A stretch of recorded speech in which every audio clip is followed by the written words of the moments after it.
Imagine your closest friend, the one you trusted for years, suddenly turning into your worst nightmare. He bought a house. I moved in, and overnight, he transformed into the most toxic landlord imaginable.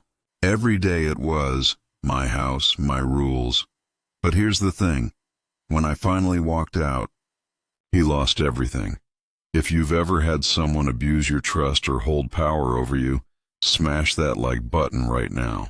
Subscribe, because this is about betrayal, revenge, and the day my so-called friend learned the hard way what happens when you push people too far. Back in 2001, I was just 18, starting university, clueless but excited. That's when I met Donald in student halls. We bonded instantly. He was funny, loud, the type of guy you wanted at every party. For 3 years, he felt more like a brother than a friend. So when the student housing ended and Donald quit uni to work in a bank, it felt natural when he said, "Hey, I just bought a place. Why don't you rent my spare room?" Of course I said yes. He was my mate. What could go wrong? At first it was great. Takeaways, late-night chats, joking about professors and dumb co-workers. It felt like an extension of our student life, but slowly. Things changed. Donald became someone else.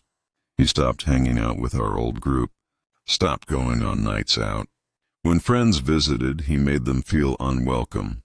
Cold stares, sarcastic jabs, and when anyone called him out, he'd smirk and mutter, "Relax, it's just a joke." But it wasn't funny. It was cruel. His aunt, obnoxious and nosy, started showing up every other day. She'd criticize my cooking, comment on the mess, even hint that I was freeloading. Then came the TV fight. Donald announced he was getting Sky. Fine, except he demanded I pay half. I explained I couldn't afford it. I was balancing full-time uni and a part-time retail job. His response, "Then you don't get a say on what I watch on my TV." That was the first time I heard it. My house. My rules. And soon it became his mantra. Chores suddenly became my responsibility. All of them. "If the bins weren't out," he yelled. A couple of plates in the sink. He slammed doors. "I work all day at the bank and you're only at uni. Do your share or maybe rethink living here." I'd argue, "Donald, I'm at lectures 9 to 5, then working 4 days a week on top of that." Didn't matter. His smug reply was always the same. My house, my rules. Soon, I was living in silence. Eating meals in my room, avoiding the living room altogether. That flat, once a place of laughter, became a prison cell, and the worst part, he seemed to enjoy it, like he fed off making me small, powerless. One night, after another argument about the dishes, I sat on my bed staring at the wall. My heart pounded. My hands shook, and his voice rang in my head. "Maybe you should move out if you don't like it." And for the first time I thought, you're right. I should. The next day I called a friend. As luck would have it, they knew someone was looking for a roommate. I visited the place, met the people, warm, friendly, welcoming. It felt like oxygen after months of suffocation. Within days I'd arranged everything. My parents, who already knew I was miserable, offered to help me move. The plan was simple: leave without a word. No warning. No chance for him to stop me. 2 weeks later, Saturday morning, my parents' car pulled up. Donald shuffled into the living room, half asleep in his dressing gown. His face lit up when he saw my mom. "Oh, I didn't know you were visiting," he said, plastering on that fake smile. That's when I dropped it. "They're not visiting, Donald.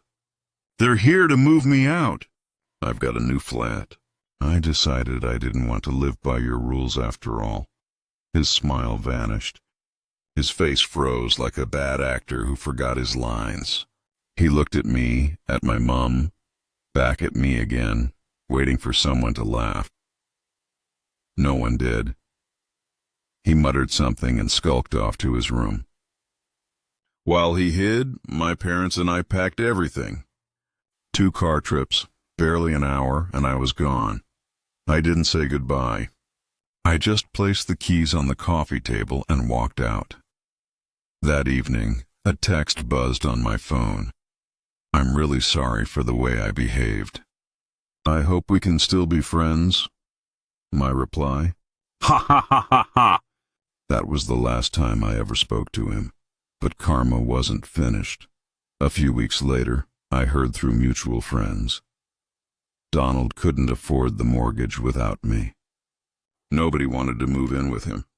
Word had spread about how he treated me.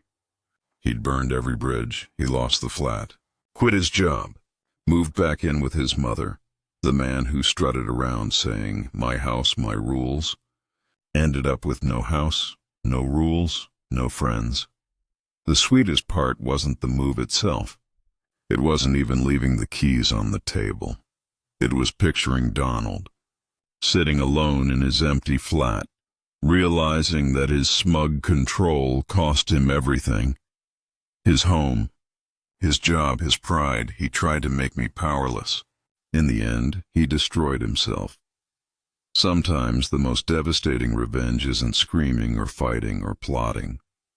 Sometimes it's silent, just walking away and letting someone choke on the consequences of their own arrogance.